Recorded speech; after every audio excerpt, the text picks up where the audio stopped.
ইয়া রাসূলুল্লাহ, এই যে আনিসুর রহমান আশরাফি, এইটা আমার ফাইল, আপনি দেখেন আমার জন্য একটু সুপারিশ করেন আল্লাহর কাছে। আল্লাহ নবী দেখবে 30 বছর সুদের ব্যবসা, 60 বছর বয়স, 60 বছর পর্যন্ত বিড়ি সিগারেট খাইয়া গেছে। 30 বছর, 60 বছর বয়স, কোনদিন গালি ছাড়া কথা বলে না। ছেলেটা বেনামাজি, মেয়েটা বেপর্দা, স্ত্রী বেপর্দা।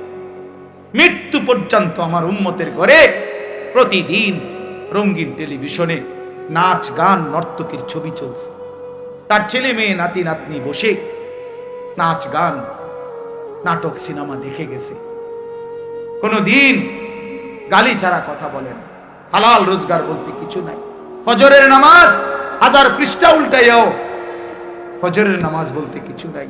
আল্লাহর কসম, আমরা উর্দু কিতাবে পড়ছি, নবীজি চোখের পানি ফেলে দিবে, নবী কাঁদবে, আল্লাহর নবী কাঁদবে, বলবে উম্মত, আমি সেই নবী যে 23 বছর তোদের জন্য কেঁদেছিলাম।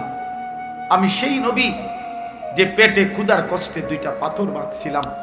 আমি সেই নবী তায়েফের রক্তে যে সমস্ত শরীর রক্তাক্ত করেছিলাম। উহুদের দান শহীদ করা রক্ত নিয়ে ময়দানে পড়েছিলাম বেহুশ হয়ে। আমার এত রক্ত, আমার এত চোখের পানি, আমার এত ক্ষুধার কষ্টের বিনিময়ে উম্মত এই আমল নামা, তুমি আমারে এত বড় বেইজ্জতি কেমনে করলে? আমি কেমনে আমার আল্লাহর সামনে এটা দেখাবো যে আয় মাওলা, এটা শ্রেষ্ঠ নবীর, শ্রেষ্ঠ উম্মতের আমল নামা? বলুন, কোন বাপ যদি 8 বছর ছেলেটাকে ইউনিভার্সিটিতে পড়ায়, তো গরিব বাপ তার ছেলেটাকে মনে করেন ভিটা মাটি বসত সব বেচ্চা, নিজে না খাইয়া ছেলেটার 1 লাখ লাখ টাকা পড়ালেখার খরচ দিছে। 8 বছর পরে, 6 বছর পরে বাপ রেজাল্ট সার্টিফিকেট দেখতেছে যে ফেল। ওই বাপ কি পরিমাণ কাঁদবে? ওই বাপ কি পরিমাণ কাঁদবে? ওই বাপ বলবে না যে বাপ, আমি তোরে মানুষ করার জন্য, তোর পড়ালেখার খরচ দেওয়ার জন্য ভিটাটা বেচা ফেলছি, মাটিটা বিক্রি করে ফেলছি, আমি জীবনে কোনো সুখের নাগাল পাই নাই। এই বছরও ভাই, এই গত হজ্জেও এক জিদ্দা থাকে এক প্রবাসী ভাই, আমি তো হজ উমরার সফরে গেলে প্রবাসীদের রুমে রুমে যাই, কইতে হুজুর আমি আজ 32 বছর সৌদি আরব জিদ্দায় পড়ে আছি। কেউ 18 বছর, কেউ 16 বছর। জীবনের এই সুখের সময়টা যারা কাটাইছে বিদেশের জমিনে, যৌবনের পুরাটা টাইম শেষ করে দিছে বাপ, বিনিময়ে সেই বাপ যখন দেখে তার ছেলেটা ফেল, আর কত বছর বললে, কতবার বললে সুদ ছেড়ে দিতেন, আর কতবার বললে মিথ্যা ছেড়ে দিতেন। যেই বোনেরা বেপর্দা, ওই বেহায়া বেপর্দা নারীকে জিজ্ঞাসা করেন, এই অসভ্য বেহায়া নারী, আর কতবার বললে তুই পর্দা করতি বোন, বল বলে। আহ, কিভাবে সম্ভব? আমি জিন্দেগিতে বহুত চিন্তা করে দেখছি, আমি বহুত ভাবছি, বিশ্বাস করেন, একটা মুসলমানের বাচ্চা মুসলমানের ঘরে জন্ম নিয়া, মুসলমান পরিচয় দিয়া, খোদার 365 দিনে 1 বছর কোনদিন ফজরের নামাজ একদিনও পড়লো না, মুসলমানের বাচ্চা এত বড় জানোয়ার কেমনে হইল? আমি এই কথাটা রীতিমতো আমার মন চাই যে ডক্টরেট করি, যেটা বুঝতে, যেটা PhD করা দরকার, যে কিভাবে সম্ভব মানুষের বাচ্চা কেমনে এত বড় হাইওয়ান হয়। আরে কোন কি ওমিয়া, এটা কিটা আসল? আমি কোনোভাবে কোনো ক্যালকুলেশন দিয়ে এটা মিলাইতারি না। 1 বছর বেটা তুই নাফরমান, কোনোদিন ফজরের নামাজ পড়লি না, আরে তুই কি মানুষের বাচ্চা রে? এটা কিভাবে সম্ভব ভাইয়া? ওই কোন মার ঘরে জন্ম নিল? আহা, তার মা কোথায়, তার বাবা কোথায়? কিভাবে সম্ভব? ওই মা কেমনে মেনে নিল, ওই বাবা কেমনে মেনে নিল? 16 বছর, 18 বছর আপন ঘরে, মা বাবার ঘরে ঘুমায় সন্তান, কোনো দিন ফজরের নামাজ পড়ে না, মায়ের চোখেও এক ফোঁটা পানি নাই, বাবার চোখেও এক ফোঁটা পানি নাই। আহা, মা বাপ কেমনে মেনে নিল, সন্তানে বা কেমনে মেনে নিল, এভাবে কেমনে আল্লাহকে ভুলে গেল। ইয়া আইয়ুহাল ইনসান মা গাররাকা বিরাব্বিকাল কারীম। রব্বুল আলামিন বলে, বান্দা, হে মানুষ, আমার মতো দয়ালু মেহেরবান মনিব থেকে কে তোমাকে ধোঁকা দিল? কে দিল? এত বড় আসমান দিয়ে আমি আল্লাহ সাজাইলাম, এত বড় জমিন আমি আল্লাহ তোমার জন্য বিছিয়ে দিলাম, এত বড় কায়নাত আমি রব্বুল আলামিন বানাইলাম, বিনিময়ে আমি বুঝি একটা সেজদা পাইলাম না?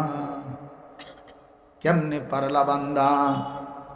মা গাররাকা বিরাব্বিকাল কারীম। আল্লাহ বলে, বান্দা, কে তোমারে ধোঁকা দিল? বান্দা, এমন কোন বন্ধু পেলে, এমন কাকে পেয়ে গেলা বান্দা, যাকে পেয়ে তুমি আমার মতো মালিককে ছেড়ে দিলা? সাত আসমান দিয়ে, সাত জমিন দিয়ে 24 ঘন্টা নিঃশ্বাস দিলাম, চোখ নাক কান দেহ অঙ্গ প্রত্যঙ্গ সচল রাখলাম, এত কিছুর বিনিময়ে আমি বুঝি তুমি বান্দার দিল মন পাইলাম না, তোমার বুঝি দিল গলাইতে পারলাম না। আহা, হায় হায়।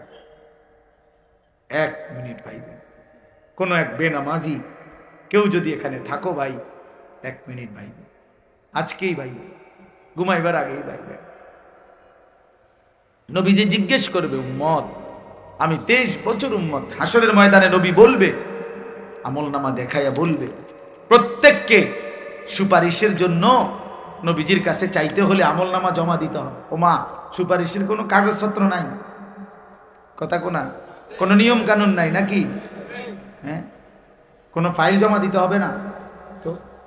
তো নবীজি তো দেখবে, নবীজির সামনে তো আপনাকে বলতে হবে, ইয়া রাসূলুল্লাহ, এই যে আনিসুর রহমান আশরাফি, এইটা আমার ফাইল, আপনি দেখেন, আমার জন্য একটু সুপারিশ করেন আল্লাহর কাছে। আল্লাহর নবী দেখবে 30 বছর সুদের ব্যবসা, 60 বছর বয়স, 60 বছর পর্যন্ত বিড়ি সিগারেট খাইয়া গেছে। 30 বছর, 60 বছর বয়স, কোনদিন গালি ছাড়া কথা বলে নাই। ছেলেটা বেনামাজি, মেয়েটা বেপর্দা, স্ত্রী বেপর্দা।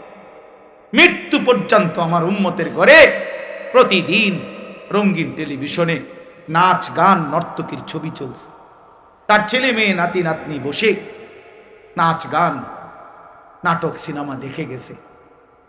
কোনদিন গালি ছাড়া কথা বলে না, হালাল রোজগার বলতে কিছু নাই। ফজরের নামাজ 1000 পৃষ্ঠা উল্টাইয়াও ফজরের নামাজ বলতে কিছু নাই। আল্লাহর কসম, আমরা উর্দু কিতাবে পড়ছি, নবীজি চোখের পানি ফেলে দিবে, নবী কাঁদবে, আল্লাহর নবী কাঁদবে, বলবে, উম্মত, আমি সেই নবী যে 23 বছর তোদের জন্য কেঁদেছিলাম, আমি সেই নবী যে পেটে ক্ষুধার কষ্টে 2টা পাথর বাঁধছিলাম, আমি সেই নবী তায়েফের রক্তে যে সমস্ত শরীর রক্তাক্ত করেছিলাম, উহুদের দান শহীদ করা রক্ত নিয়ে ময়দানে পড়েছিলাম বেহুশ হয়ে, আমার এত রক্ত, আমার এত চোখের পানি, আমার এত ক্ষুধার কষ্টের বিনিময়ে উম্মত এই আমলনামা, তুমি আমারে এত বড় বেইজ্জতি কেমনে করলা? আমি কেমনে আমার আল্লাহর সামনে এটা দেখাবো যে আয় মাওলা, এটা শ্রেষ্ঠ নবীর, শ্রেষ্ঠ উম্মতের আমলনামা? বলো, কোন বাপ যদি 8 বছর ছেলেটাকে ইউনিভার্সিটিতে পড়ায়, তো গরিব বাপ তার ছেলেটাকে মনে করেন ভিটা মাটি বসত সব বেচ্চা, নিজে না খাইয়া ছেলেটার 1 লাখ লাখ টাকা পড়ালেখার খরচ দিছে। 8 বছর পরে, 6 বছর পরে বাপ রেজাল্ট সার্টিফিকেট দেখতেছে যে ফেল। ওই বাপ কি পরিমাণ কাঁদবে? ওই বাপ কি পরিমাণ কাঁদবে? ওই বাপ বলবে না যে, বাপ, আমি তোরে মানুষ করার জন্য, তোর পড়ালেখার খরচ দেওয়ার জন্য ভিটাটা বেচা ফেলছি, মাটিটা বিক্রি করে ফেলছি, আমি জীবনে কোনো সুখের নাগাল পাই নাই। এই বছরও ভাই, এই গত হজ্জেও এক জিদ্দা থাকে এক প্রবাসী ভাই, আমি তো হজ উমরার সফরে গেলে প্রবাসীদের রুমে রুমে যাই, কইতে হুজুর আমি আজ 32 বছর সৌদি আরব জিদ্দায় পড়ে আছি, কেউ 18 বছর, কেউ 16 বছর। জীবনের এই সুখের সময়টা যারা কাটাইছে বিদেশের জমিনে, যৌবনের পুরাটা টাইম শেষ করে দিছে বাপ, বিনিময়ে সেই বাপ যখন দেখে তার ছেলেটা ফেল,